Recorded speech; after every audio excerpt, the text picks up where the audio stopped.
Good afternoon, people. We are commencing. We are back from the commissions and we are back in plenary. So what is going to happen is that we're going to have report backs from the commissions that we broke into before we went to lunch. And we will have those feedbacks from the 4 commissions. And then we will also give an opportunity to our audience here in the hall to engage with the feedback that will be given by the various facilitators that facilitated the commissions. So I think whoever is ready from the facilitator side, can you kindly indicate to me, because I don't want to go from commission 1 to 4. So whoever is ready, Mr. Killian, kom lang hier. Want ek weet julle commission was, daar was, julle wou nie geëindig het nie. But in any case, is commission 1 ready to give feedback? Brian, are you ready? Let's go. Brian, over to you. Hy gaan delegate. Okay, whoever the person is that has been delegated to, can you please report back?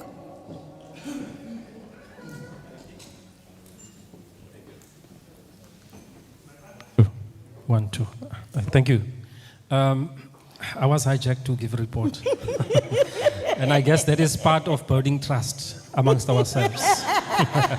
Let me just start with the first point, because the commission dealt with the issue of trust or lack of trust between communities, or let's say civil society and the state or the police in this way. But one of the critical points that was raised from one of our religious leaders is, let's start building trust amongst ourselves first. We as civil society and communities, because that's a very important critical point to make. And then the issue of trust is generally accepted and also leveled at the point of service delivery. When you walk into a police station, you don't get the relevant service. Immediately, your trust is broken. We also then moved on to look at how do we then build trust? How do we then resolve the issue of trust? And then we put that responsibility again at our own feet. We need to take steps as civil society to start building the trust that we want. But in doing so, let us look at what the state itself has already in place that we might utilize or oversight. Because we said, let's not do the mistake of wanting to police ourselves.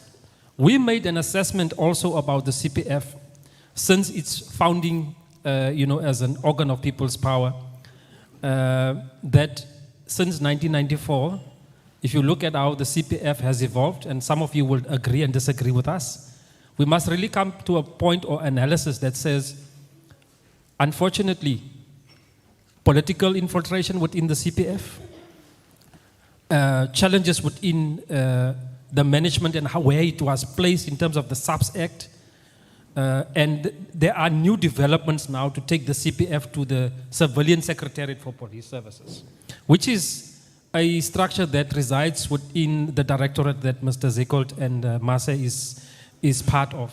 Many communities do not know that that act and the regulation gives an effect, because the first word in the act, which is promulgated in 2011, says Civilian Secretariat for Police Services. So it means that organ of state is mandated on behalf of all of us to oversight the police. But in the 2016 regulations of that act, the regulations go further, which says partnerships becomes important. Civil society organizations becomes important. And therefore, one of the resolutions we've taken in the commission is to say, as civil society, to build trust, now we need to organize ourselves better in our area. If you are from this area, obviously you will know that one of the most active civil society organs is your citizens, your concerned citizens of P Metro.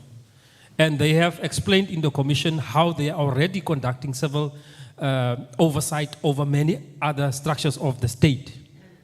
Now the question is, with the failures of the CPF, which is primarily, the CPF represents communities and must exercise oversight over the police and be that link between community and police. But there has been a limitation there, let's be honest. There are issues of leadership.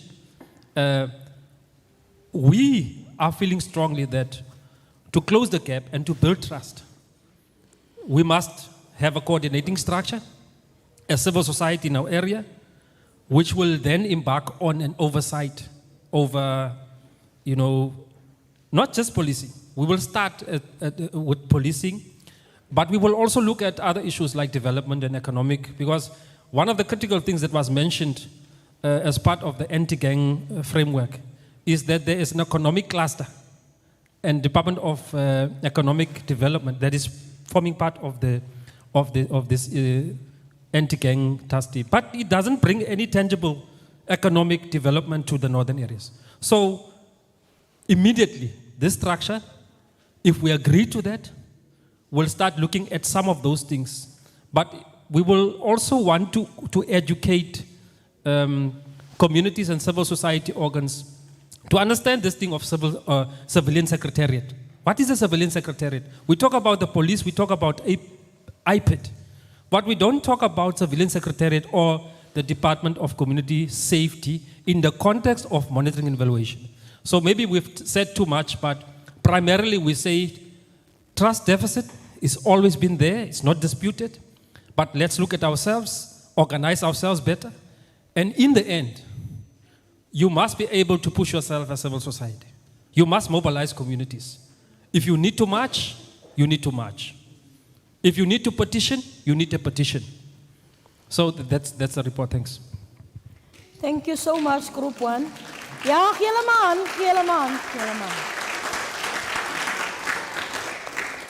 So ek snaaks julle net nou wel aan 'n klap, wat baie mense hier gepraat, so klap julle nie aan. Maar in elk geval, ons laat het maar daar, Brian sê vir my, julle gaan eers nou klap julle hande, is dit waar? Hoe is dat die reaksie after lunch? En de reactie pre-lunch is... Ai, en dat toch. Ik weet niet hoe kan ik maken, want ik kan niet lunch vroegtijdig surfen. But in any case, we're going to allow engagement, Prof, after each presentation from the commissions. Or do you want us to give all the facilitators opportunity to give feedback first before we engage? I think let's listen to the facilitators and then we can give a general feedback after all the facilitators. Okay, before we go to the next facilitator, I just want to mention, I think it's important for us to make mention of it here. The commissions was recorded, as you all know, and we've asked permission for you to record it before we left plenary. The purpose of that is, like I already mentioned, this is an academic project also, and it is for transcription processes for PORF. But the other thing that we also would like to, and Prof felt that I need to mention it, is that anonymity will be, handled throughout. There will be no names, and there will be, of who said what, as is the requirements for research, the ethical requirements of research. In any case, we're not supposed to mention any names, so all of it will be anonymous when it is transcribed. What will be taken is the inputs that came from the commission, for data collection purposes and not who said what. So I just wanted to mention that your anonymity, praat ek nou reg, Prof? 100%. Your anonymity is protected. We will not be mentioning names, but for transcription processes, it had to be recorded. And then the other thing also is that for the sake of the ongoing research project, whatever has been said in the context of the research, that is how Prof is going to handle it. So I just wanted to clarify that before we continue, okay? So over to the second commission's facilitator, or that you also delegate. It was in actual fact delegated because it was facilitated by Mr. Killian. Ik ben naar lunch delegate allemaal goed, jong. Wat gaat die aan? Okay, now every subject that we dealt with was done in the background of SWOT analysis. Right? So the first thing that we had discussed there was school safety committees. Now, our group felt that these school safety committees are entirely dysfunctional. They are not reporting cases because the administration of the school generally prefer to deal with these things at school level. Now, this is literally legislated. So cases and serious cases, for instance, cases of rape and hard drug possession and use, are not reported because they prefer to deal with this at school level. Now, this is a failure. There's confusion between the school administration and the SDB committee functions.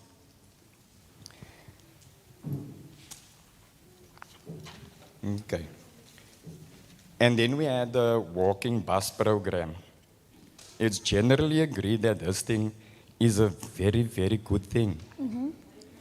We could not determine whose the responsibility it was to get this off the ground, because apparently it is only functioning in Helensvale and Galvandale at the moment. There's a general feeling that awareness must be created around this. There's also a general feeling that this responsibility of creating awareness around this program belongs to local government and provincial government.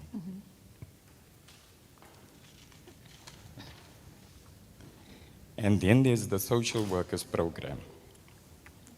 Government has promised that they will provide at least one social worker for every school, right? This is not done. It was felt that they are at the moment putting one social worker in a certain area. And then people have, if they need to see the social worker, people have to travel to the social worker. And that endangers us because now we have to go through gang areas to get there. So that was a problem. It wasn't a problem of capacity, because in our group it was reported that there's literally qualified social workers in maybe all of our areas that are unemployed. Exactly. So these people aren't being employed. So it's not a question of capacity from the community side. It's a question of budget and other such things that really is government's problem. Now, we also discussed strengthening of the criminal justice system. Now, this is a really big issue, which starts with police resources. It was felt in our group that the police is under-resourced in terms of both resources and manpower. And that is definitely government's problem.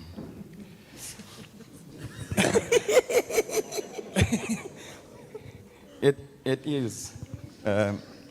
Now, we have an anti-gang unit, which was felt in our group that the same problem applies to this thing. But there's a bit of an additional problem there. In our area, we also have an anti-gang unit. But we also have a provincial anti-gang unit. They come from who knows where into here, and they don't interlink with the gang unit that we have in our area. So that is an additional problem there with interlinking, integration in between units of the police.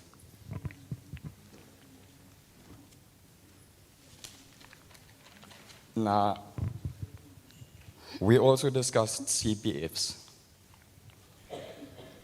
People have felt that there must be an extensive re-awareness campaign about the roles and the functionings and the duties of CPFs. My learned colleague there also discussed CPFs earlier, and that's the only integrating point that I want to put in terms of that one. Witness protection. This is a big problem for us because, first of all, and this is a known fact, first of all, it is not really the witnesses themselves that are being intimidated in many cases. Because gangsters have their own sort of intelligence system. What happens here is, even if we remove this witness, the witness's family gets intimidated.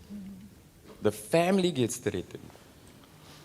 And then this person does not want to continue with this case any longer, which is understandable. The second point is that when the case is finished and this witness has testified, they get now doubly endangered because they are sent right back into this very area that they witnessed whatever it was in, and that endangers them. It was felt that when one goes into witness protection, whether before or after the case is done, you must be entirely removed.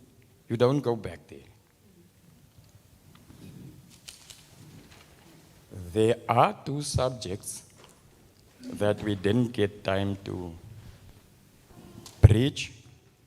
This is the Ernest Malgas Center and economic development. It was felt in our group that whoever wants to give input should give input. Yeah. Okay. Thank you. Thank you.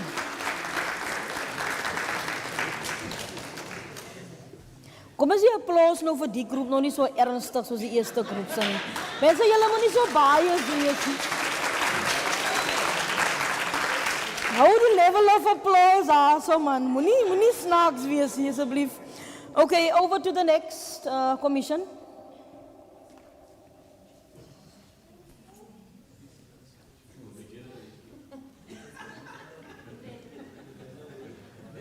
Die enigste female in die groepie, Berenice. Thank you very much. I think our question was mainly how does civil society fit in with regarding oversight and Is your mic on?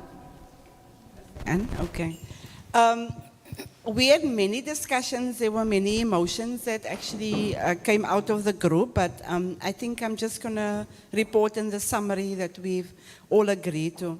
So we also felt that we should actually establish a much active civil society forum, specifically in the northern areas. And this civil society must be recognized by government.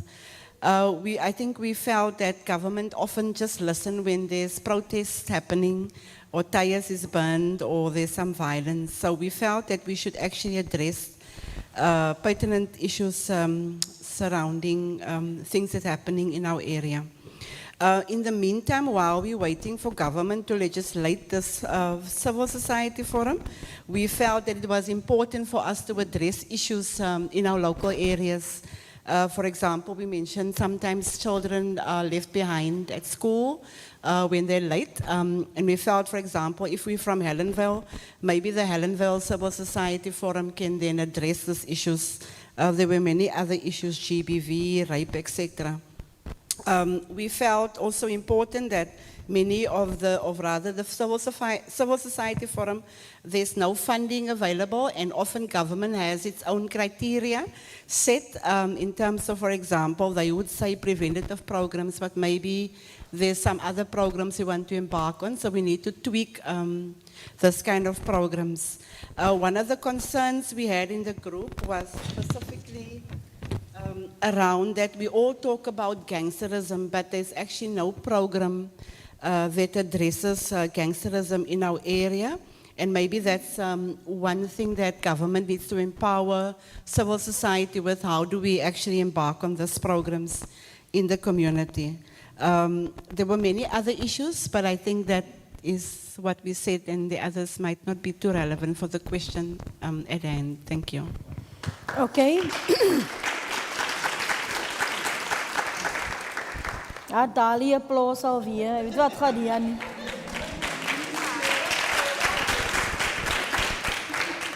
Okay, ek sien mense praat, luister. Ons gaan nog opportunity gee vir waar die facilitators om aan te vul. So don't worry.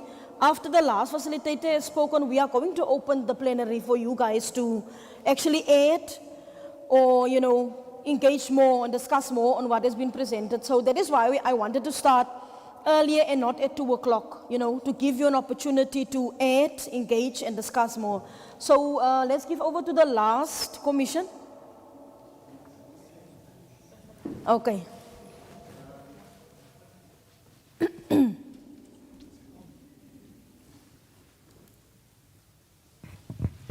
Good afternoon, everybody. Dis hy het my 'n moeilike groep gegee. Ek het wat? I'm joking. We looked at how gangsterism and crime disrupts the civil society, and the group mentioned that we should actually first identify what gangsterism is or what the gangster is. And we looked at, they say that in the community it has become an enabler because people venture, they see it as business, okay? And we should therefore create an alternative for gangsterism. And this is where government needs to play a role. But also, we also say that they're basically the supplier of drugs. The group of people that identify themselves as secure in an area or demarcated boundary, and one of the reasons why we have such a lot of gang violence is because they fight over territory. So then we say that there's a deliberate, somebody mentioned there's a deliberate lack of services or opportunities that leads to young people joining gangs. Another thing is that a lot of people assume that gangsterism is only found in the northern areas, but there's a link to other areas as well. It's not only located in the northern areas. Somebody mentioned it's located also in government.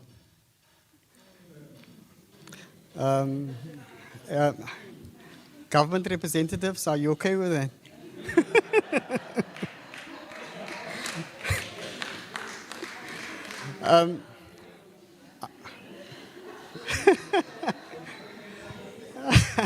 Hey, Martin. But I'm of the view that, and I think most of us agree that we need an ethical government, because one of the biggest challenges that we have is that we find, you know, because of corruption within government, the drugs come into the country freely.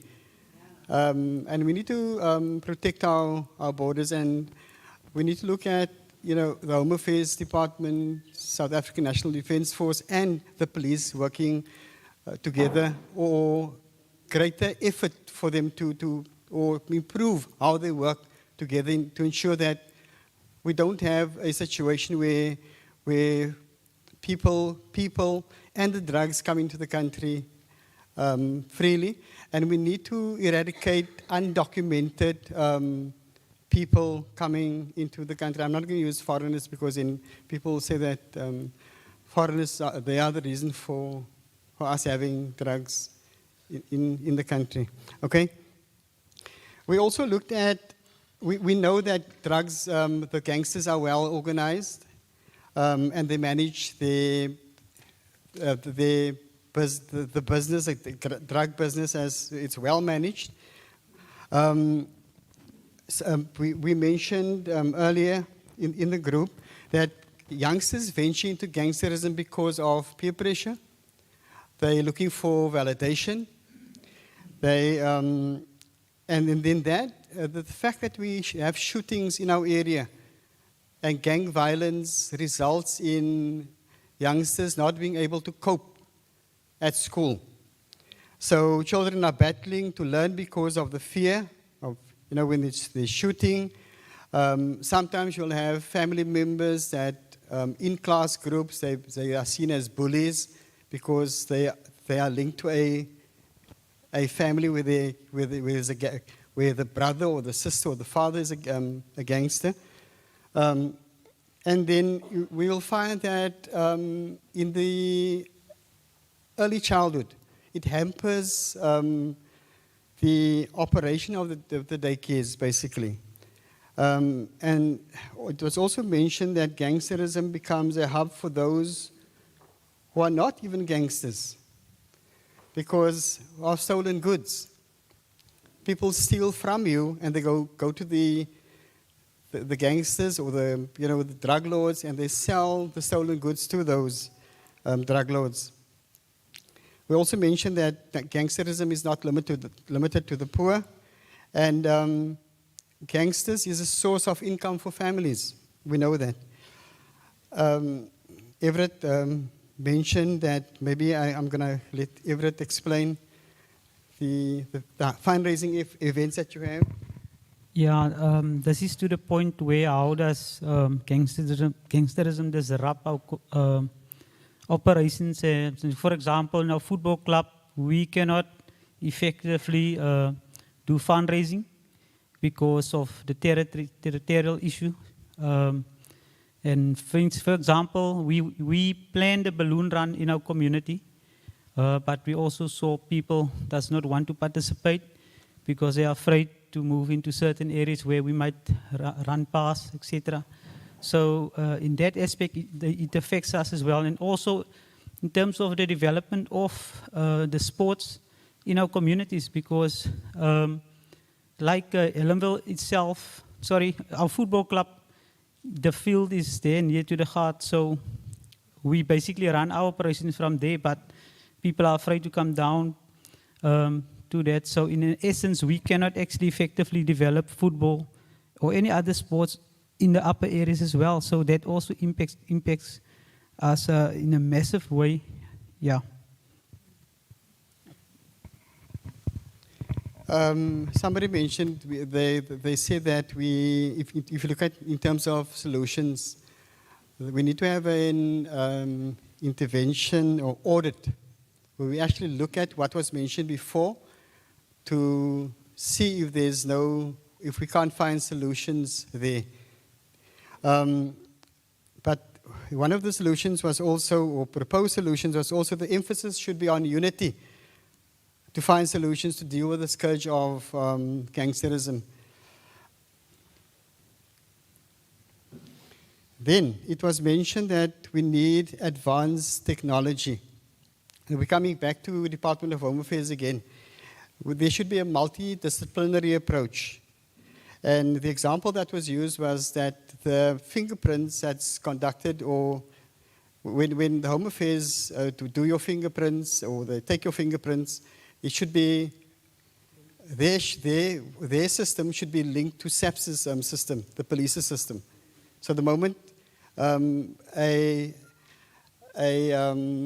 crime has been committed, then that could be linked to a specific person. I don't know if it's happening currently. Is it? Do we have it?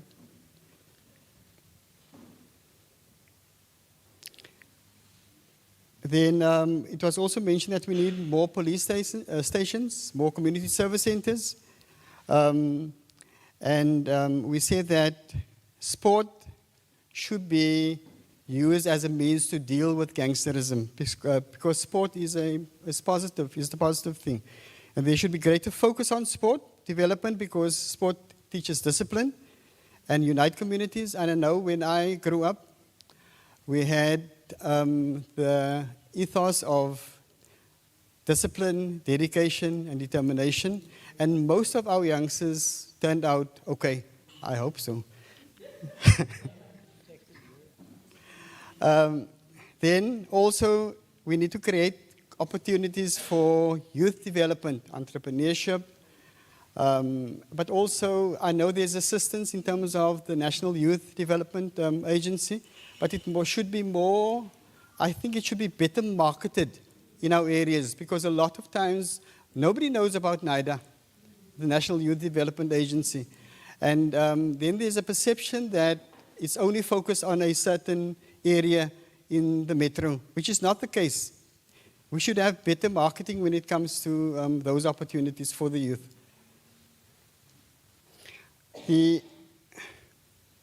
I think this is very important. There's an African proverb that says it takes a village to raise a child. And I think it's important that the village must start raising children again. We've moved away from that, where your child is my child and my child is your child. We need to embrace that again. And then we need to create community stakeholder groups to support and sustain the community. I'm going to let Everett speak again. Yeah, Charlene actually spoke about this issue or brought up the solution that in our community in Ellenville, the start of this year, she created, or with other community stakeholders, like a stakeholders forum, where this forum, obviously they have robust debates and discussions on any topic regarding upliftment of communities. There will be obviously fights there, but the main purpose of that is to support each other and also provide resources when your NPO needs you. They basically work together. The best example probably that the impact of that group had on our community was when during, say, 3 months ago, there was a house that burned down. A child was also lost his life. And within probably a week, that family got a new home. They got clothing. They got directed to, I think it's Home Affairs, to get their paperwork in order again and all that. So that type of, if we can create stakeholders groups that can have that type of impact, regardless of our differences that we have and the different political affiliations we have, if we have that we can survive. That's why we say, what can we do as a community to solve these issues? And I think that's probably one of the best solutions that came from our community. And I think it's probably one that can be used in other communities as well. And I'm just making an example. And Catherine told us the other night, someone asked for police assistance at 1 o'clock in the night. Within a few minutes, the police was there. So it's almost like everybody's watching the group, what is happening in and around the community. And we act. And like I said, once we become one, we can actually fight anyone. No one will be greater than the sum of us. Sure. Ons is nog nie klaar nie, né? Normally that's an indication that you should stop speaking. The 2 more or 3 more, then we will wrap. We believe that the church have a greater role to play because most of the community members are part of either church or mosque, but they are affiliated to some religion. So it's important that the church step up and do something, because they are there, but they're not really as visible as they should be. And then in terms of assistance, we mentioned financial assistance to develop sport, arts, and culture. And you could actually see what's happening in terms of sport in Ellenville. It's a positive thing, and I mentioned in the previous discussion that we had, the fact that Ellenville won the Easter Soccer Tournament. We have Ellenville Rugby, going very strong. Cricket, and even Dane Clayt is playing for Ellenville Cricket Club. So it tells you that that sport can be positive. But also in terms of arts and culture, we need to get the youth involved in arts and culture. I know that in the Galvandale area, Verick Erasmus Pandora's musical box, they're quite involved in the development of youth in terms of music. And that is also a way of, occupying the youth. So it's important that government, I know that government, they do support, but we should actually have the Department of Sports, Arts and Culture should have, a greater role to play in terms of developing sport, not only in the northern areas, but also in other areas as well. And then the last point is that we need a stronger police presence in our areas to break, and also to break down the barriers that's existing between the police and the community. En daarmee staan ik terug. Okay.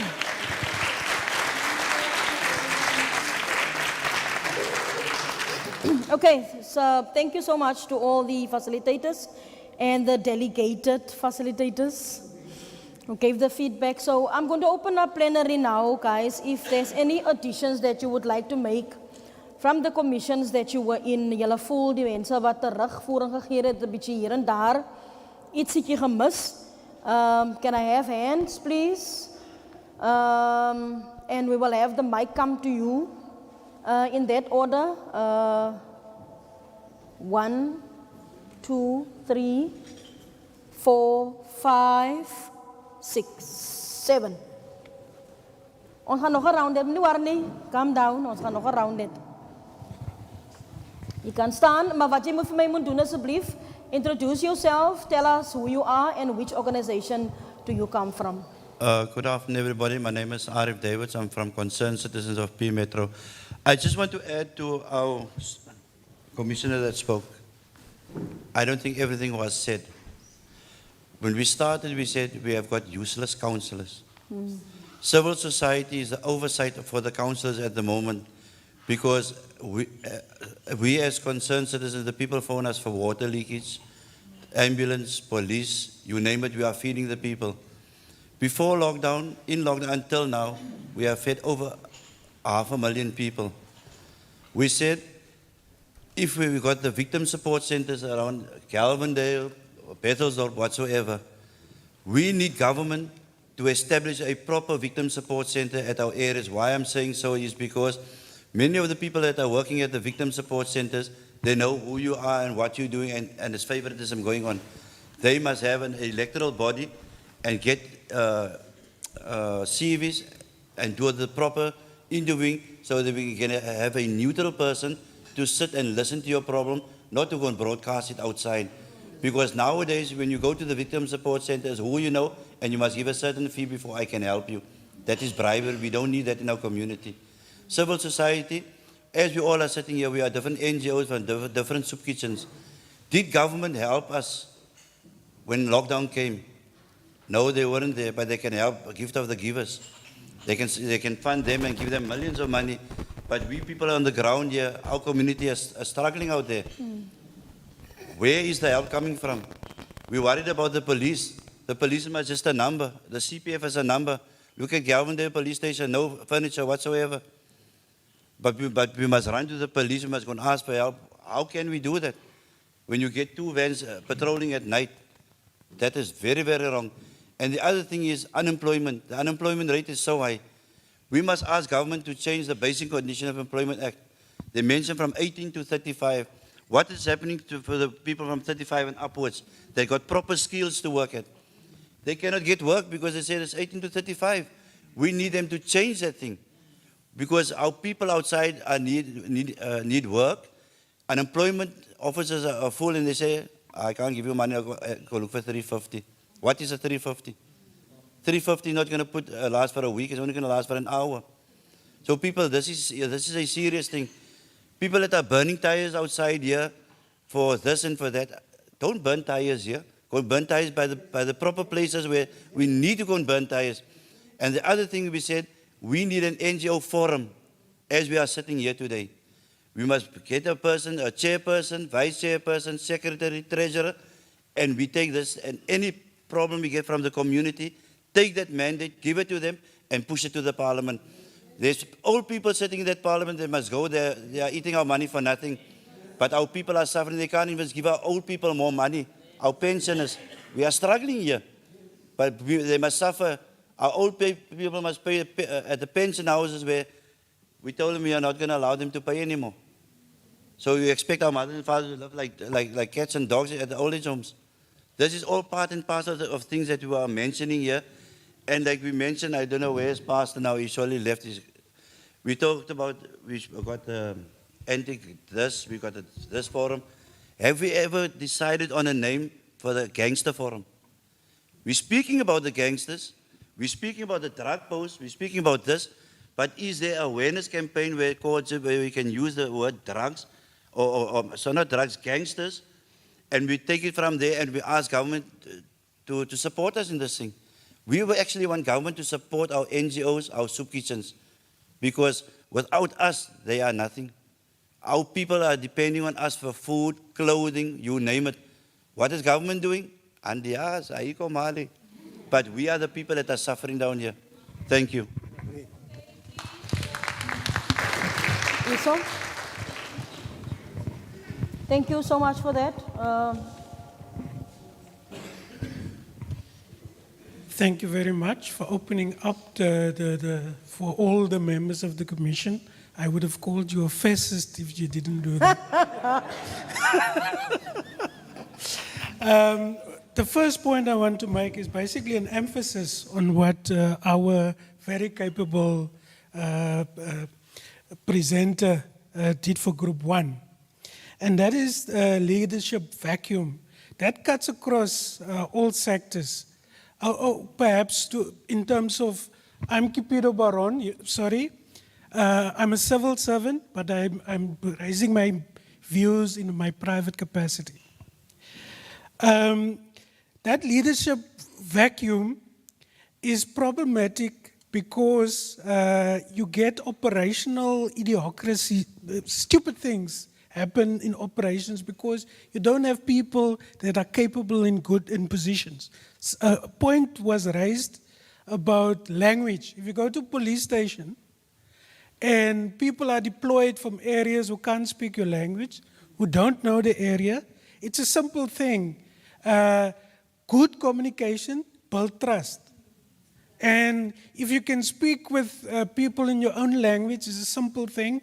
It's you will feel better about the service that you're getting.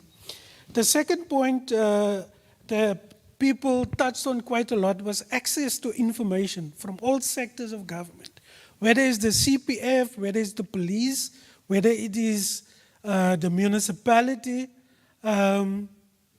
Access to information is problematic. To build trust, that must be improved. In terms of law enforcement, the third point, I think, was the witness protection strategy or system must be overhauled because people don't feel safe. The integrity of the information that they provide to report criminals are not protected, and they become targets. I think I'm number 4 now. Police informant system. An example was mentioned where the police protect some of their informants. And even if they committed a crime or a person committed a crime, they will still get protection instead of being prosecuted. In addition to that,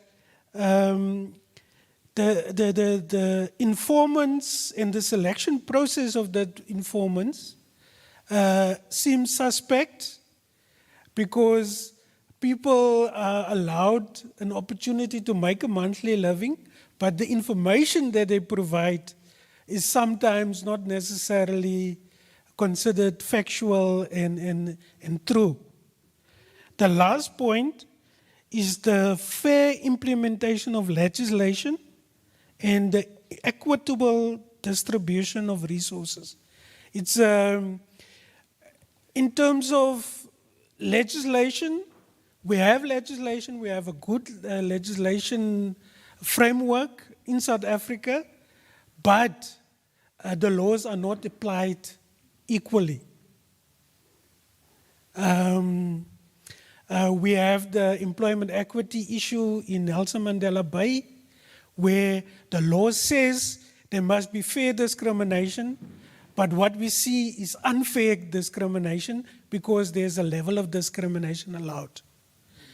The equitable distribution of resources, if you spend X amount of money elsewhere for sports, recreation, and culture or economic development elsewhere, it must be the same type of investment must be done in all other areas. I hope you trust me too, Brian.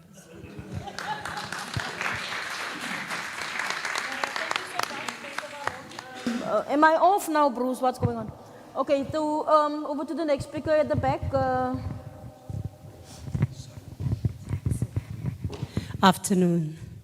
I first want to thank HYPE as an NPO for granting us an opportunity to influence the amendment of policy. I'm not sure how successful we will be, but at least there's a platform created for us this afternoon. I also want to speak in my private capacity. I want to touch on the issue of strengthening of criminal justice system. There's 2 points I want to drive home here. Is one, police station precincts. Since 1994, nothing has changed regarding the precincts of police stations. And for me, it is a matter of, I served for 18 years on the Governor Police Station, CPF. The importance why I'm raising it, if you look at New Brighton, at the back there is the industrial area. But that area itself falls under the Mount Road Police Station precinct. Now you ask yourself the reason for. So all the social responsibility contributions from those private sector goes directly to those suburbs of that precinct of that station. And that's why for all these years it was a battle to have your CPF stations up and running. Those community patrols will tell you that they've got everything sorted because CPFs are non-funded. And those who are running the funding is the Department of Social, it's what is this? Safety and liaison. There's a new term to it. But you'll find that if you want to run a program, you can run one program per year because of the vastness of all the stations had to get a chunk out of that funding. So one, CPF can be ineffective with regard to programs because of the underfunding of their programs. Number two is the CPF is a gazetted structure. You will come to find that CPFs are spending so much time at the station because of the demand from the community. And there is no stipends. Yet they come to monitor and to request the activeness of the CPF. But there's no stipends. And if there's no stipends, why? It's because of it is a gazetted. And in that act, it says, so it should change in Parliament for them to be considered for stipends. I want to bring that to your attention, which is very, very important. The other issue is the resource allocations per station. Currently, it is a brigadier station versus your colonel station. If you look at where the gangs really is, and we don't say there's no gangs in the Umut area. We don't say there's no gangs in your Mount Road area. But if you really check the national statistics pertaining gangs and crime, you will come to realize that For many years, Galvandale Police Station was in the red. Currently, it's between Galvandale and your Bettelsdorp. So your resource allocation should change. It can no more be a brigadier station versus a colonel station.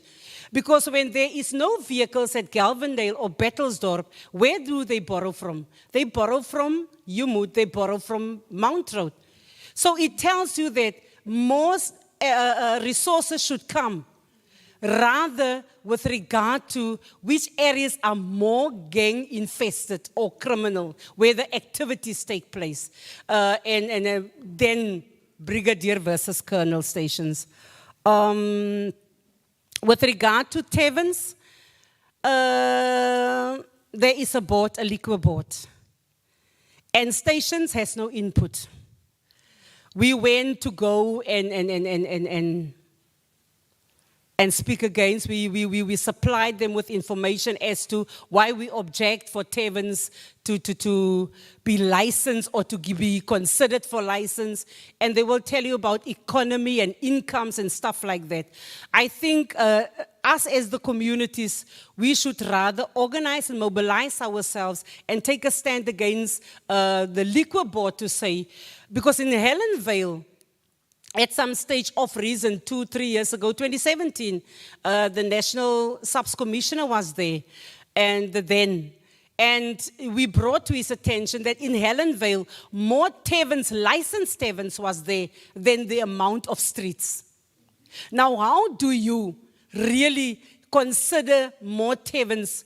And taverns is the reason why we get a high amount of school dropouts, why there is instability amongst our youth, because of they get out of school, they don't go home, they get out of school at 12, at 11, they go and sit there, they go and play games, and because of the games, they get involved in the alcohol itself. So these things we should consider and say, if the liquor board is not listening to CPF, because CPFs are going there, police are going there, there's attendance registers where we go and object, but for them is the only interest coming from my side, and this is my own assumptions, is that for them having more licensed taverns is to get more money so that they can decide on the increase of their stipends. I thank you. Much. Over to the next speaker. Can you please remind me again who was, okay, Zarina. And after Zarina, you, Brenton. There was another person who rose. Okay. Good afternoon, everyone. I'm Zarina Gulam, and I'm from Nationwide Treatment Center, South Africa, in the Galvandale area, but we're servicing the whole metro. My concern is the intake of Ernest Malgas. There is many issues that we have at hand. There's a criteria that they follow when they take children from the age of 13 to 17 and a half into the program. They have block intake, of which is boys, then it's girls, boys, girls. Also, what I was told is, depending on the amount of girls that they have for girl intake, if it's too little, then they will then take in boys. However, you refer families to social development for application. And then months later, you have the parents back in your office saying that there was no space for my child. And in the interim, things got worse. Our office, the capacity there is we are 9 staff members, of which 2 social workers and 2 counselors. We do home visits. If a family come to us saying that my child don't want to come and see you, they don't want to come to the office. Yes, the child has fear. That's why they don't want to come, because they are not educated into what is a rehab center. All they hear is the mother say, "Jy wil nie worry, jy gaan rehab toe." ek gaan jou na die social worker toe vat. Ouma gaan sê, ek gaan jou na die ladies toe vat. And they have that fear. What is going to happen to me if I go there? But we have found if we go and visit the family, we sit down with the child, we explain to the child what is going to happen to you when you go there. What will happen when you come back? You need to go into a support group. You need to go on to get that support. Then the child make a decision to say, okay, now I understand. I'm not going to get beaten up because there is horrendous stuff that the children are being told. Like for instance, jy gaan klippe gaan kap. Nobody wants to stand with the pick and chop stones and stuff. So that is one concern. Children fear to go into rehab because of the unknown. And then also the application have to be filled in by a social worker because of the psychosocial issues that they have to deal with. Also, if the child is not able to read properly, they are not absorbed. And I think, Desira, you can vouch for me on that. And yes, the criteria that they have, I don't always agree with it, because every single person that has a problem, we need to assist that person with a problem. Because it's one problem less, it's one drug dealer less, it's one addict that is in recovery. All right, and I'll leave it open to the floor where people can now also give their opinions. All right. Okay, thank you, Zarina.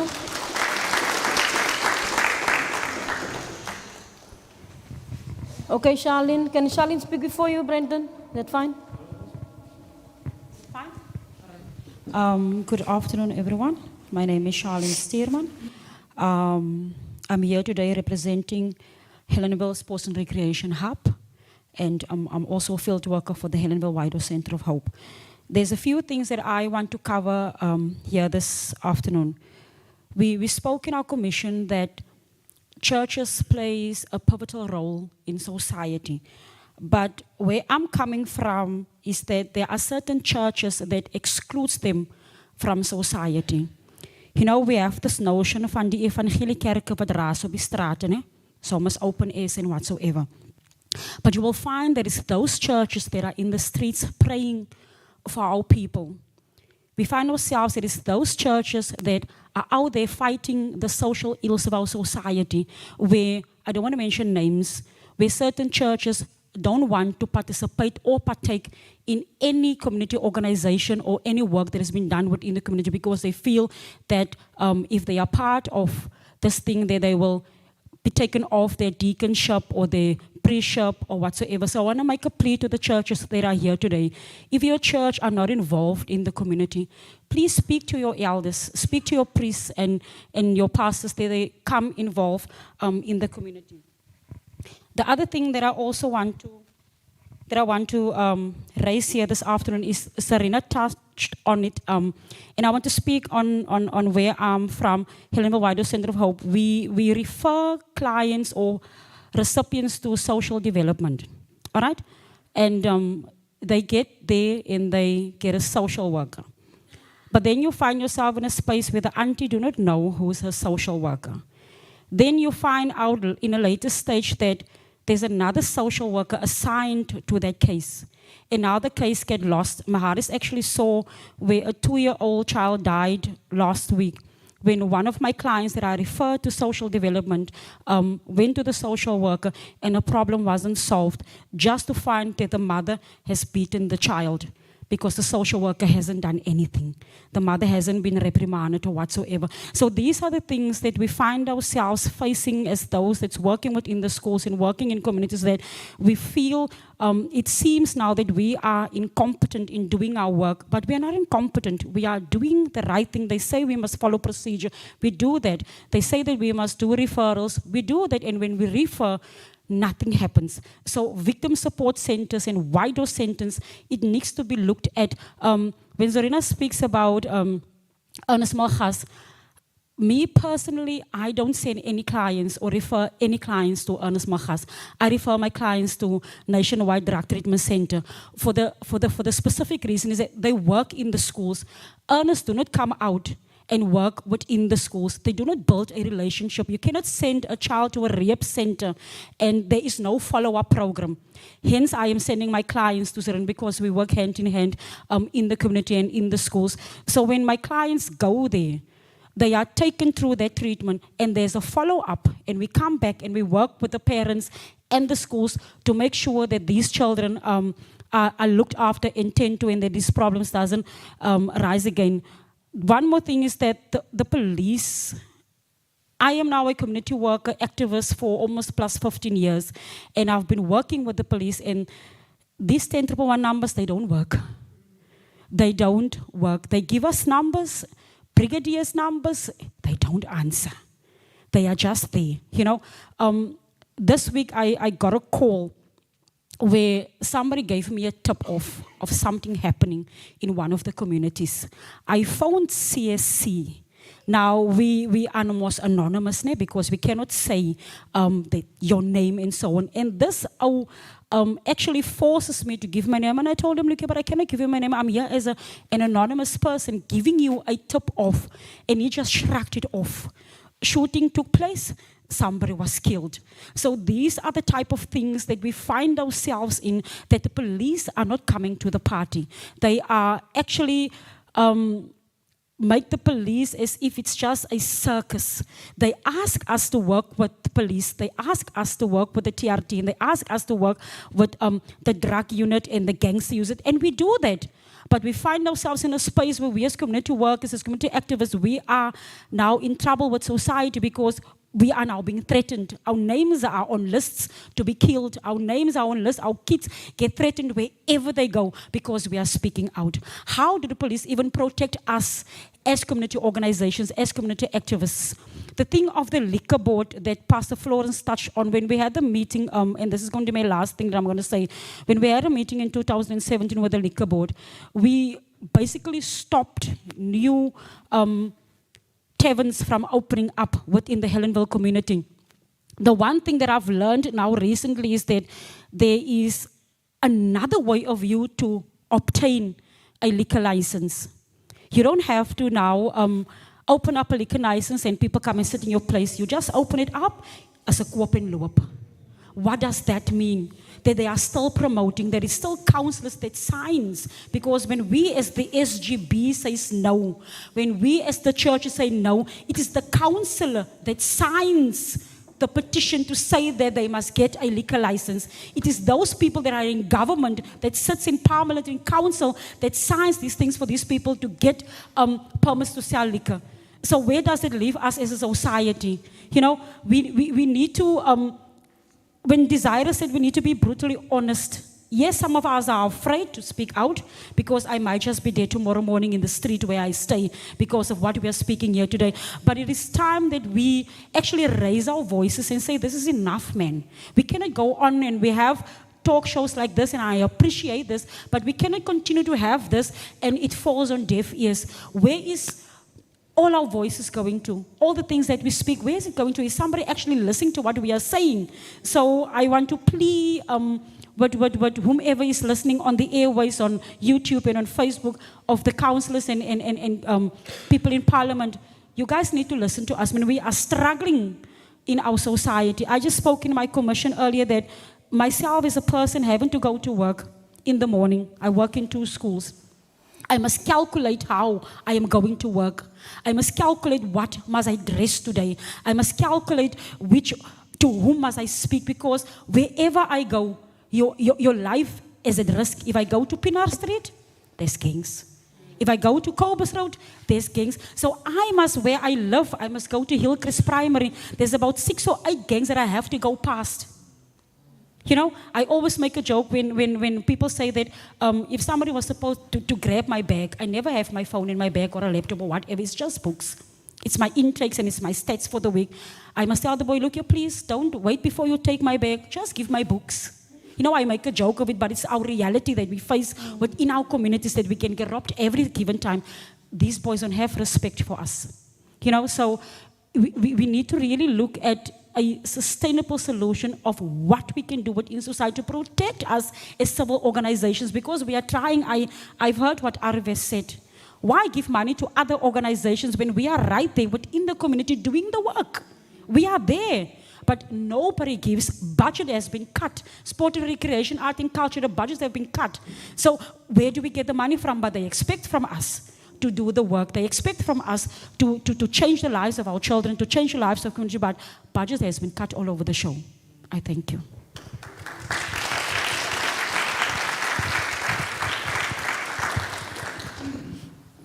Okay, over to the next speaker. Thank you. I'm Abba Souls from Golden Stars Ladies Football Development and just another concerned citizen. We actually touch on the fact of gangsterism and the numbers. What I notice every day when I drive around in the community, when you look at the kids nowadays, and if you go on social media, these kids are actually themselves promoting gangsterism, especially the numbers. I don't know if you notice it when you look at the pictures the kids take. They're 7 years, 8 years old, even grown-ups, showing the number signs and stuff. And I've never seen anywhere, or correct me if I'm wrong, any massive poster somewhere or a banner promoting anti-gangsterism. Something saying, these are the pitfalls of you becoming a gangster. Or have any of you seen that yet? I haven't seen that. So we're not creating full awareness around gangsterism. And what I also believe is something that's a big and massive impediment to any change in the northern areas for the classified colours is that big fight for the souls of the classified coloured people by the political parties. You have a NA, you have a DA, you have a GOOD, you have Al Jannah, you have, name it, and you have it as a political party. So IAP can come with this grand thing to do, to uplift the community, to get gangsterism away. But now, somebody needs to take the shine. I mean, go on Facebook. I normally close on my night, every night, by going to certain people's Facebook profiles. Lawrence Struan, Bevan Brown, Steg Mitchell, and those guys. That's how I close my night, every night. Then I go read their post. And then you read the comments. And that's why I said to Mrs. Hermans, isn't she that counselor who they sort out every night? So she said, no, it isn't. It's actually Peter Hermans. But, but really, we can sit here the whole day. We can come again next week. Yes, some of the stuff we're discussing here, we're going to get somewhere. But we need to have the buy-in of the politicians as well. Because the northern areas is too divided. And it's being divided by politicians.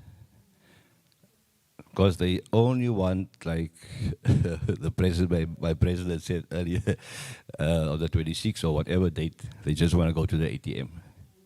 And then we're going to still sit with all the problems that we have with regard to drugs. I thank you.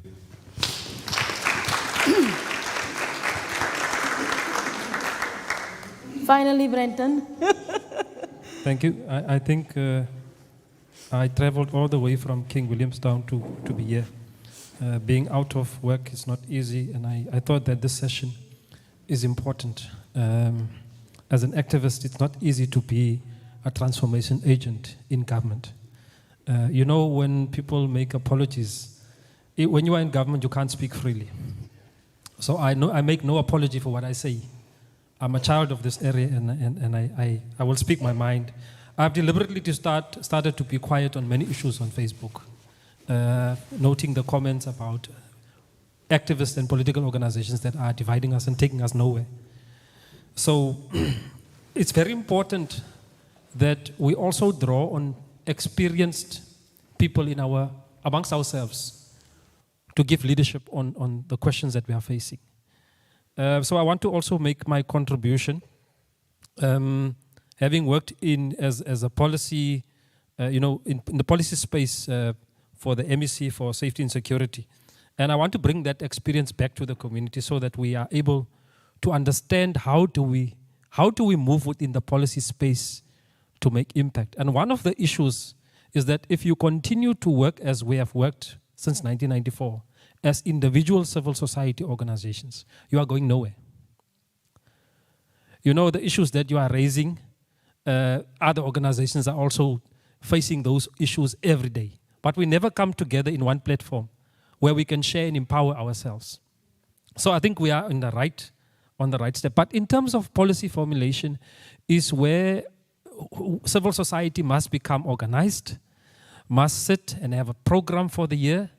And part of the program, and that's why the organization that we've started now, which is human rights based, educates people about petition writing. You know, our people are being criminalized in other areas where they fight for housing, they fight for all other issues. And then the police comes, deals with those people, you find them in court, a case drags for 5 years, such as the case that I am involved with now in Breibach area. So a petition a year on a particular developmental issue will take us to National Parliament. We have just appeared before the petitions committee of the legislature for the David Livingstone project. We signed up 1,000 signatures because the project was stagnant for 5 years. And we could then start to raise other issues, which is not only limited to the infrastructure now, but with the entire governance framework of the school and so forth. That school now, that project is running. And that is where we should go with issues such as development. Now, unfortunately, I think we must be matured amongst ourselves in this platform that we can disagree and disagree respectfully. So on the question of where we should pitch our developmental needs is very critical for me, because I would not want to see another police station in the northern areas. I agree that we could look at the policing needs and priorities, deal with these issues through petitioning. But where is the Skills Development Center for the northern areas? Where is, people like Samuel, Justin Oliphant, myself, many of us who came through the ranks of the creative industry. Since, there are 2 successful artists out of the northern areas, maybe 2 or 3, Early B, and so forth. But we don't even have a reputable state-of-the-art recording or a record label in the northern areas. Our people, our young people must go and sign with established labels in Joburg, and it seems like they are doing well, but they're not doing well. That's what we need.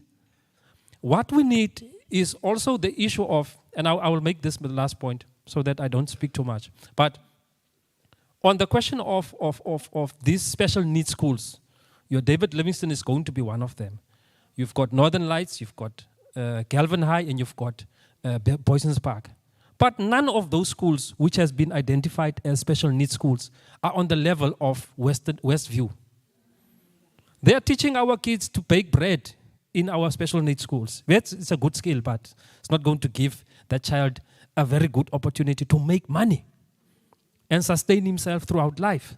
So some of these things, I would rather try to persuade civil society also now to, yes, and I think it's in line with what Martin is saying about being less punitive, the system that has been created since the early 90s in terms of policy. Let's be developmentally orientated now, but we must keep, and I want to make this point, don't think, and I've listened to my sister there, my honorable councillor. You remember CPF is legislated in terms of the SAPS Act. It is not a civil society organ. We are civil society organizations that act outside, those jurisdictions. And therefore we can make a noise, we can protest, we can petition and all that. So the CPF is limited in terms of what it can achieve for our people. Through civil society, we must now try to have credible people in the CPF. If we can push ourselves, become more active amongst ourselves, we must then identify people that will go to the CPF, not political organizations. We must depoliticize the CPF, depoliticize SAPS. We won't be able to depoliticize government. you know that it's a political mandate. But the only way forward is if we can come out of this, at least with an interim structure. Say at least 5 people, take us to a point where we can then sit and elect a fully fledged civil society structure for the northern areas, and then speak with one voice. Thank you. I have a second round of hands, and that will be our last round. People, I am very sorry, but we need to. It's Saturday, some van ons like heel dag is sit soos ek bijvoorbeeld, maar nou as ander mense wat in die werk het te kom hierna toe, so ons respect dat en as much as wat ons gesê het, ons eindig 4 uur mense, ons hoef nie 4 uur te eindig as ons het kan verhelp. So second and last round of hands, unfortunately, but I'll give you speaking opportunity as I did the previous speakers, because I want our gentlemen here also to give their closing remarks and inputs with regard to what is said. We still need to have our way forward, people, because wij die hints en die skimpe gaan uit die so, en in elk geval is het bezig bij skimpe wat ons hier is vandaag. So ons niet nog vir Prof om sy closing remarks te gee, so ons wil graag opportunity gee vir dit. So keep it short and sweet, but still you will have the opportunity to speak. Dance, Brian, Mr. Killian, Destiny, Justin staan al klaar, Anka, Elton, Ricardo, Everett, nobody else on this side. In that order, people, thank you so much. Justin? Sit aan die mic, Justin word gehoor.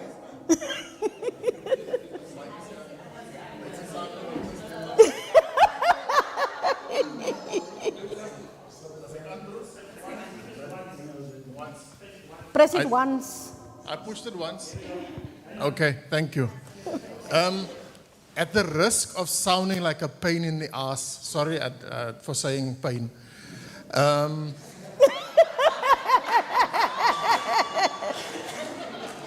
At the risk of sounding like a pain, is it possible to maybe just when I'm speaking not stream this? I want to touch on something very, it could cost me my life. Ne?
afternoon all. My name is Destiny Tobias. But ek sal ook prefer dat tyding afgeswitch raak because I'm also speaking on SMMEs.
Prof, you said right at the beginning that one of the things that has got an influence is the instability of our local government. Mm. And we've heard now what was happening. So you're still in line with your research. Mm. If you hear what's happening as far as SMMEs and local government with involvement with. The other thing that I just want to touch on, and this is always the sad part that I have to go there, is the church. Nou weet ek my broer, as hy nou kyk, gaan hy baie kwaad is met my. We've lost our calling. And I want to say this, there's such a lot of churches in this metro. Clive, we did a story one year, and we discovered that between Albany Road and Russell Road, there's 13 churches. And I was asking myself, so where to now? If there's one movement, and I want to end off here, if there's one movement that can change this city around, it's the church. Because we did it, the liberation time. The church was the main movement that was driving this government and the apartheid government to change. So I'm just saying today, you can change this metro around. That is when we lost the amper en die apostels en die goede en die een dink hy's holier as die ander ene. And the Sunday game that we play in church, let's leave it. It's time that we need to move as God's people, and I'm saying as God's people, and that we need to change the city around. The local government, they are messing the city up. The fact that our infrastructures are falling apart, is nie die mense se skuld nie, is hulle skuld.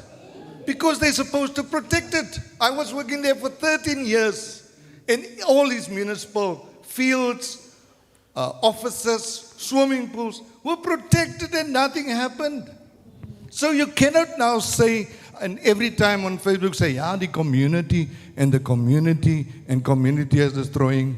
We are destroying this city. Our northern areas is as pitch dark as can be. So that's the time that the gangsters say, nou gaan ons move maak, as ons nou donker, niemand gaan ons sien. We cannot go on like this. We need to make a move, and as a civil society, we can do it. Is van ons wat hier sit, wat City Hall kan gaan beter ran as wat op die oomblik geran word. Exactly. Okay? Nou nie ek hier, ek sê van ons hier. Thank you.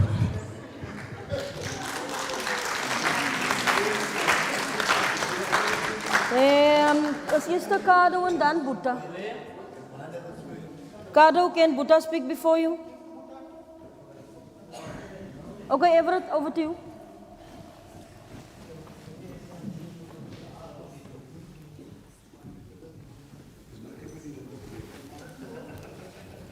One, two. Okay.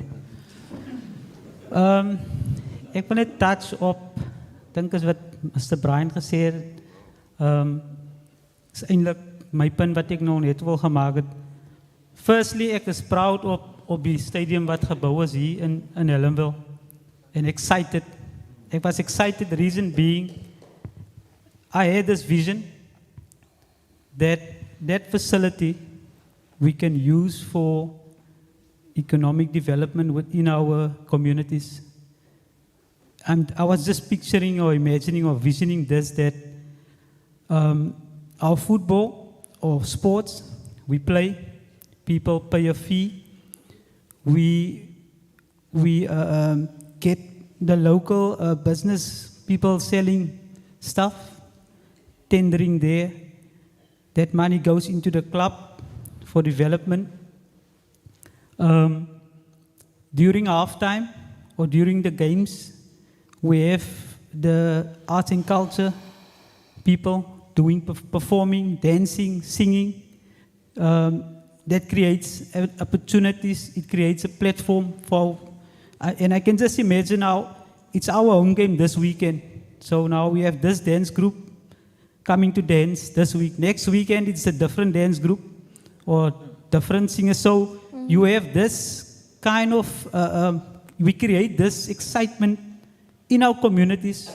And kind of, I can imagine if it's my group's turn to dance, I'm going to be dancing the whole week to perform there.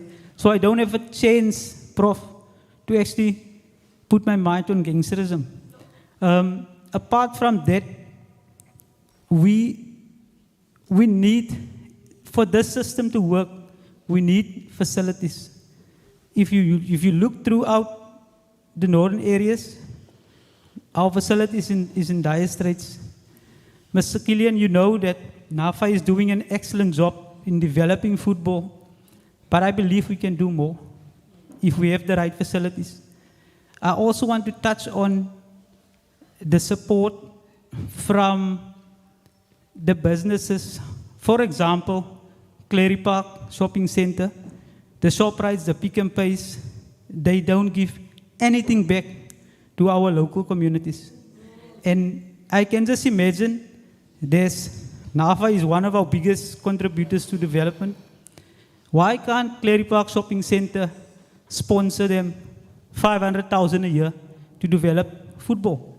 Why can't some of these organizations get all these shopping centers support? If we have to go and beg for support, government needs to make a ruling and say, if you are in that vicinity, doing business, you have to have a certain profit margin going through that organizations, and even if there's now maybe a list, maybe they will say, yeah, there's too many, but create a list and everybody get a chance of the pie. And I mean, that is the type of things that will give back to communities and will develop ourselves. All these organizations here, we need funding. We really do our best to operate with what we have. Samuel told us the other day, Hellenville United Football Club has been existing since 1985. The purpose was to fight gangsterism. And all those years, we never got support from government, from any other organizations, but we still existed. So we do have the capacity, the capability to make things happen. But really, we need support in those two areas, like I said, to give us facilities which must also be kind of be engaged with the communities in there, because sometimes they'll give us facilities and things that we actually don't need. And at that facilities we need, in all the facilities we need a gym, so that we can change the mindset of our people being, creating kind of a healthy living style. All those things contribute to a positive outlook of life. So we need those type of, we need actually in every single open space we need a gym. That's my view. But like I said, we need funding for those things. Funding needs to be channeled in the correct way. And also, when we have those facilities in place, engage the communities to manage that facilities, maybe the caretaker from that facility, because we know some of these facilities, because they bring caretakers or people from outside the community, it just gets vandalized. So a lot of emphasis must also then be placed on vandalism, how can I say, awareness of vandalism in that process, so that we can safeguard our facilities. Sure. Okay, Cardo, and then Samuel, and then we will conclude. I'm going to take no more hands. We are out of time.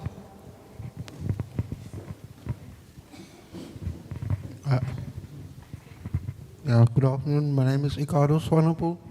I hail from Hellenville, and I'm a community activist, and like I said in session, I'm a CL volunteer in my area. I don't have much to say. I've got 4 points that I jotted down here that will take up the bulk of what I need to say. Firstly, better must come. We need to reband the northern areas away from gangland to the land of opportunity and of options. We need to reimagine the fight and to find our own complicity in how we got to this particular juncture where we find ourselves in. Want as parents, teachers, civil society, het ons gefail, and I think we need to own up to that failure. We need to rebrand civil society from against issues to for issues. We must stop fighting against gangsterism and fight for our children for better lives. We need to and lastly, we need to de-glamorize the gang culture by pushing a different narrative across all platforms. It's the only way we're going to get above and beyond this hurdle. And to end my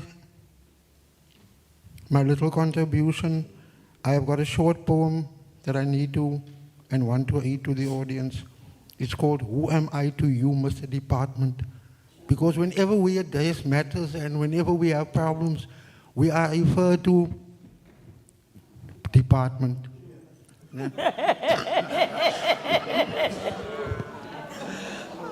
I beg your indulgence, Chair.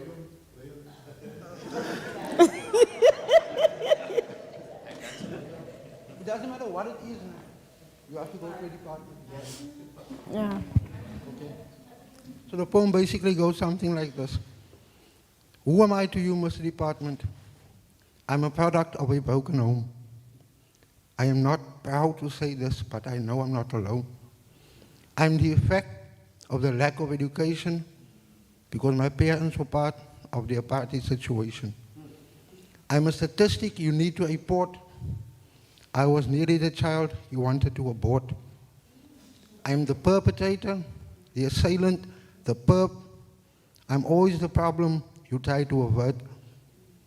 I am the mandate that you have to fulfill, but your sympathy is shallow and your understanding is no. I'm a field of study for you to explore, but I've read your written words, something short, there really should be more.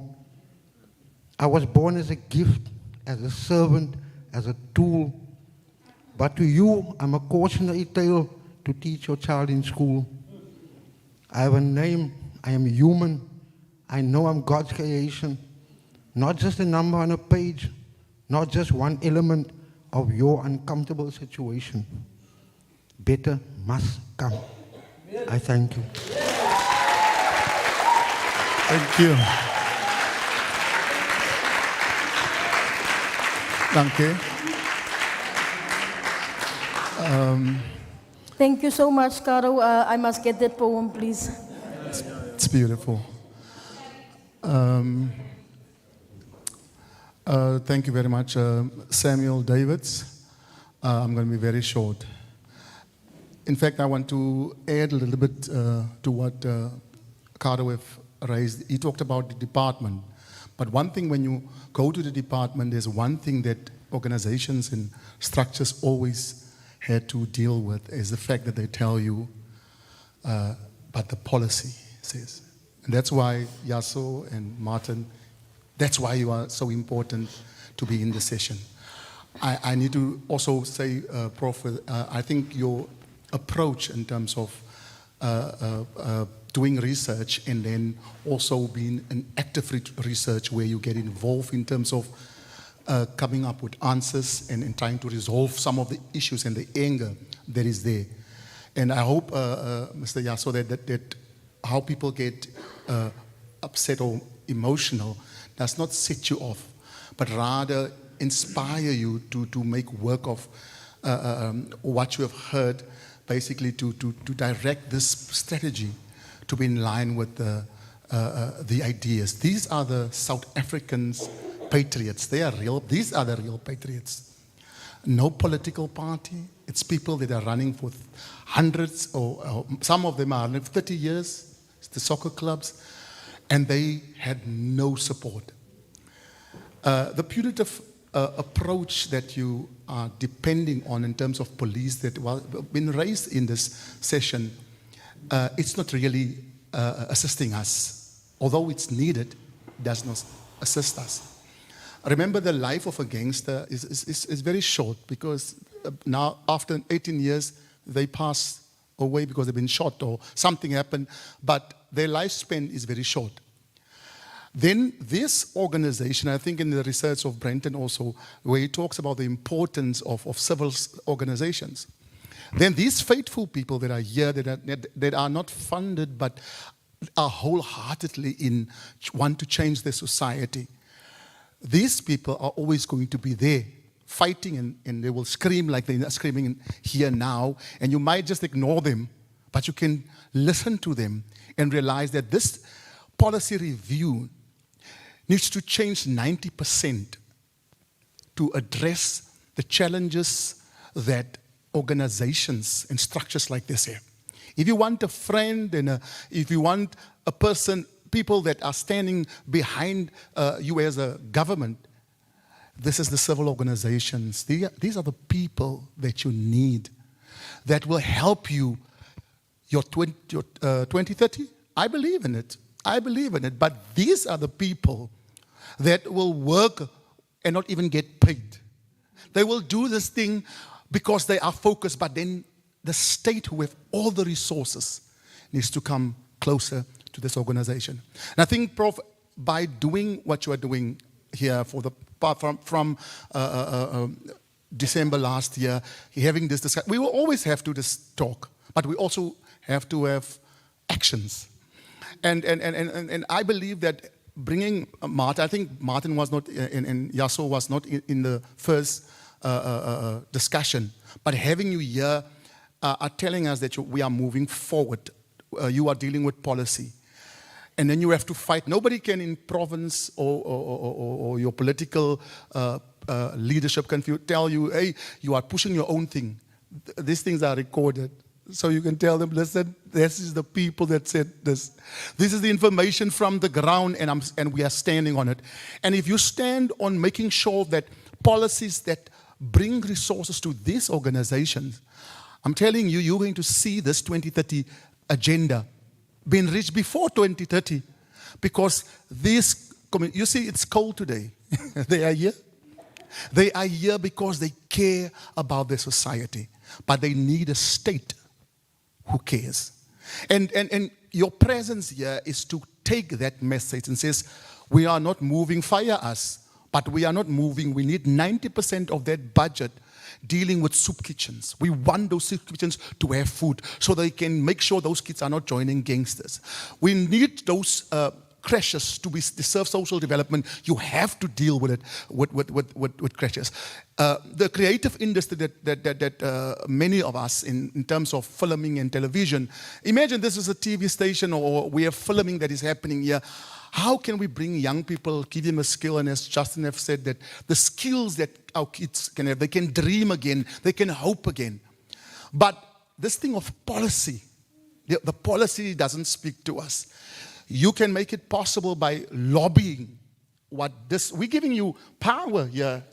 We're giving you power as civil organizations because you can say the people said.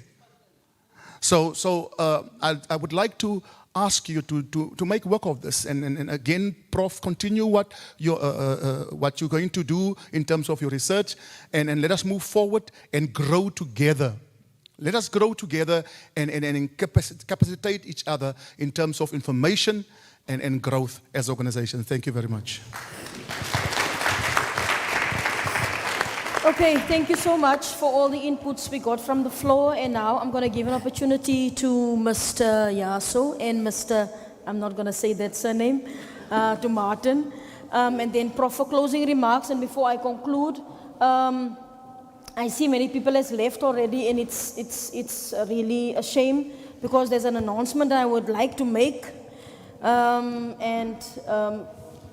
you can see, we are not only talkers. And I share the sentiment of everybody that spoke here that said we should mobilize and, formalize ourselves as civil society in the northern areas. This colloquium is the start of that, people. In the previous dialogue of the 20th, I spoke and I announced this colloquium, and it is taking place just to show you that we are serious and we are not only into talking here. I did not go into research, and Prof did not go into research just to publish journals and write books, people, because it is not going to make the change that we want to see in our society. We are spearheading this process. And after this, I am going to keep those organizations that are here and attended, and even those that are going to join us as we go along. And we will have a second session where we will update you in terms of how far we've gotten with this process and the process with the Provincial Policy and Research Department. This is not a talk show. I want to make it pertinently clear. You don't know me, I don't know many of you that are here this afternoon, and you made an effort to be here today. It shows me that you are serious, just the same as I am. I am not here to make talk shows. Prof is not here to make talk shows. I want to just put it out there. We're going to have a follow-up, and we are going to, our organization is going to spearhead the same way we spearheaded this, to get all of us together in another venue of some sort and establish an interim Northern Area Civil Organization structure before we go, because we need the structure to be inclusive. And obviously all the organizations are not yet here, Prof. So it will not be fair for us to go and elect a structure already.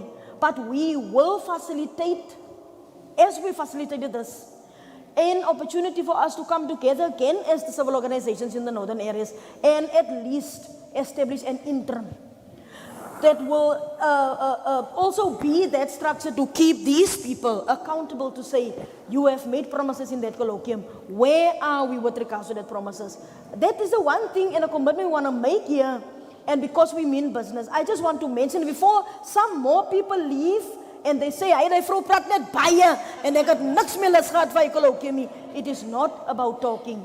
I just wanted to mention that before some of you also leave, and then you don't catch this. I'm sorry, Prof, but I am also no warm op die bors, so I'm going to give over to Mr. Yasso and Martin to give the closing remarks. Thank you. Thank you, Program Director. I'm not going to be long. I think part of me being here for the first time is also to listen and not to say what the department is doing.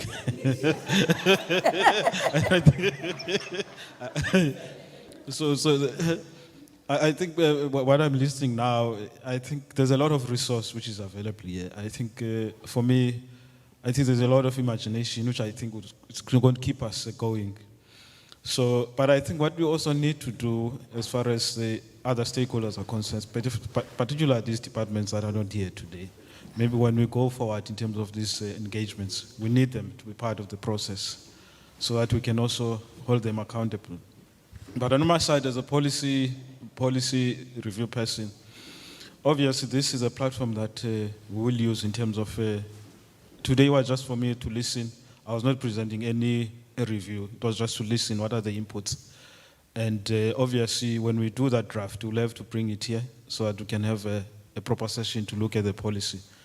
So that's what I commit myself to as a department. And I'm not going to make any, I don't think people are looking for promises or something like that. You know, they want something that is going to put on the table to have a discussion on it. And that's what we are going to do. Thanks, Program Director. Thank you so much. Yeah, thank you very much. What I'm going to say first of all is that I think I agree with everything that's been said, because I'm not in any position or place to not believe what is being said. You know, it resonates with my understanding of what's going on, and yeah. Can you put the mic higher, Martin? So Okay. Yes, I think we obviously there's a huge crisis in this northern areas in PE Metro, and you know, Marcy and I are not government. We're two small bureaucrats working in one department, and our budget is probably worth less than your car.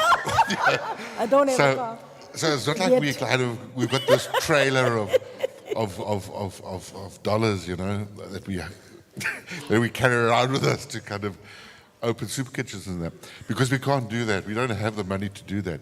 But like Marcy said, we committed to processes like this because this is what it's about, and Marcy's committed to kind of a participatory process of reviewing the anti-gang strategy in the department, and by including obviously a process with the communities and the members of this forum.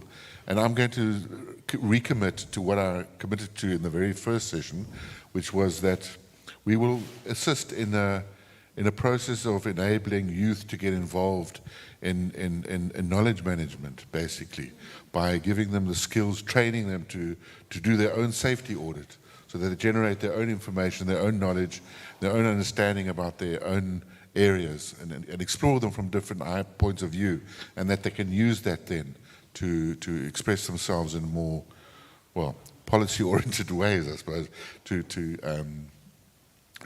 translate that into strategies and policies and that sort of thing. And I think that's basically all the resources we have available to commit ourselves to.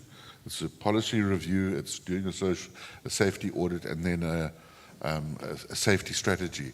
But I think the first point needs to be, you need to identify an area that you want to do this in, and you need to identify a group of youth that we can come and train. Because it's not going to be us doing it. We're going to train the youth that they must do it for themselves, for the community. So thanks for allowing us to spend this Saturday, well, it's a bit of a dreary afternoon with you, but it's really been a meaningful day for me. So thank you very much. Are you mic'd up, Prof? Are you mic'd up? Am I? I think so, yeah. Over to you, Prof. Thank you. Okay, I'm not going to say a lot because I think most of what needed to be said has been said. So I'm just really going to just summarize and just maybe give or end this session with a little bit of hope for us that have attended. I think the greatest threat to those who would seek to destroy a community is an empowered community. How does the Northern Areas community empower itself? Identify and strengthen your community assets. Identify and strengthen your community resources. Don't worry about the how. Don't worry about the how. The how will take care of itself. Because the universe, God, the powers that be, whatever you want to call it, has already shown us that it will take care of the how. What we need to do is identify and build our community assets. So what do we need to be able to identify and build our community assets? And this is what I will end with. In the 1960s, American President John F. Kennedy was stressed about how is America going to beat the Soviet Union in putting a man on the moon. It was what they called the space race in the 1960s. And on a day, JFK called in his scientific advisor from NASA. And he asked him, what will it take to put a man on the moon? And NASA, JFK's advisor, simply said to him, Mr. President, what it will take is the will to do it. So what will it take for the northern areas to beat gangsterism? What will it take for the northern areas to become a shining example to the rest of the country, to the rest of the metro, of what a successful community looks like and can achieve? What will it take? The will to do it. Thank you.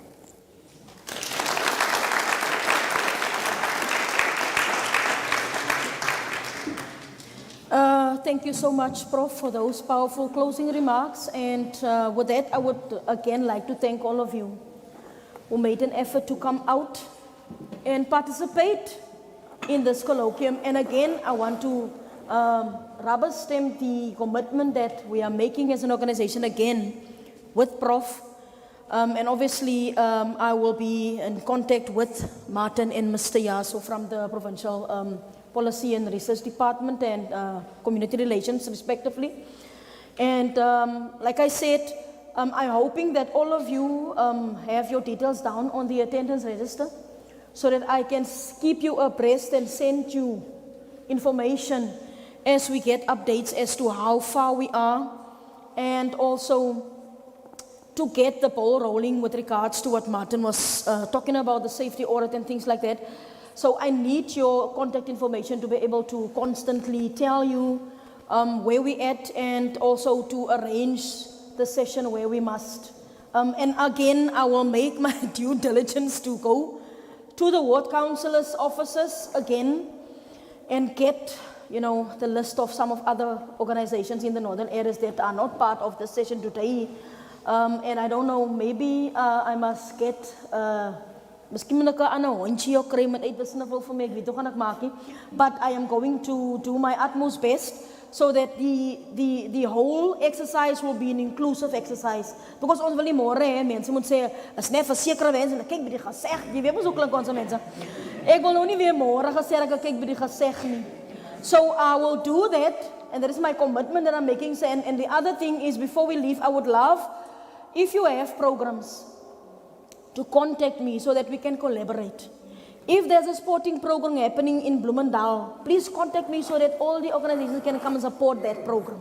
If there's a program in Helensville, please contact me so that I can, I will be the middle person if anybody else is not volunteering to get us all together and say, because I was talking to another lady earlier on, and I said instead of having 68 or how many programs on Youth Day, have one great one for the northern areas where all of us can come together, collaborate. Some of us are funded, some of us are not funded. And then we can see how we can take each other's hands and we can collaborate and make a great program and make a dent in what we want to do in the northern areas. Because why, onthou 'n vingertjie kan maak net 'n gaatjie, maar 'n vuis slaan 'n hou. So ek wil graag hê ons moet collaborate terwyl ons wag vir die proses van die provincial government af. Wil dit nie sê ons moet stil sit die mense? Ons het mos nou mekaar se contact details. So kom ons collaborate so lankies. Wat ek wil doen is ook om almal wat soup kitchens run te cluster in een cluster en verstaan wat sporting organizations betref, whatever jy run. Ons wil dit cluster sodat whatever programs soup kitchen related is, all soup kitchens can flock to that. Whatever maybe potential donors there are, then we can have an umbrella of soup kitchens that can, affiliate under that. That is what I also really want to do. So, please, mense, ek gaan lastig is, ek ga jou bel, maar jy laat ook julle phone en ek weet die ding julle is voorsien nie. Maar nou ja, ek bel en ek het 'n hele paar van julle gebel, because ek weet sometimes weer as julle nie data vir die email sien, but I'm also going to compile and do a WhatsApp group of all of us here, so that we can keep each other. But some of julle is mos digitalies, man, so ek weet tog gaan ek maak nie.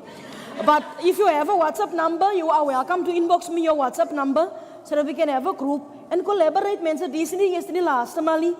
We are committing ourselves to working together. This is what this was about. Apart from the research project of Prof and the policy changes we want to see, but we want to work together. So thank you so much for coming out in the cold. We appreciate you. Ons saam met mekaar gepraat het, dis as julle nie gekom het nie. So baie dankie mense. En ons we are looking forward to working together, né? Thank you so much. Ek wil net 'n paar pics vat man, laat dit daarom wys. Die was mense en ek het myself